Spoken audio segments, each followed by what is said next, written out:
Au XVIIIe siècle, les villes privent les aristocrates de leurs racines paysannes.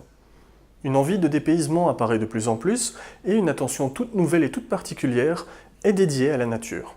Légumes, fruits, fleurs et animaux font leur apparition dans les objets de l'habitation et du quotidien.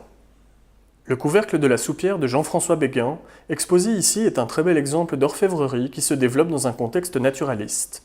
Celui-ci se trouve renforcé par la découverte du microscope qui va inciter les artistes à transcrire la réalité telle que leurs yeux l'aperçoivent.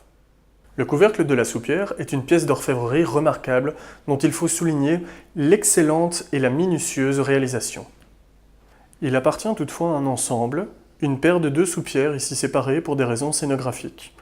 Le couvercle repose notamment sur une base de forme bombée à deux anses sur laquelle sont inscrites les armoiries de François Dumont, marquis de Gage et d'Alexandrine de Bouzy.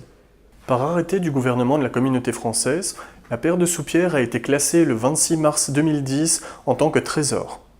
Le décorcle du couvercle de la soupière est envahissant, omniprésent même, si bien que le design initial, constitué de lignes horizontales, disparaît, laissant place à des lignes courbes, des lignes en S. Cette technique est théorisée par William Hogarth dans son célèbre Analysis of Beauty.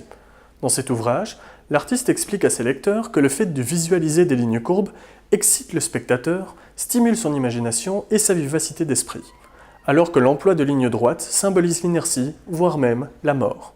Ce fameux couvercle est couvert d'une nature morte composée de feuillage, d'une perdrix, d'une écrevisse, d'un artichaut ainsi que de raves.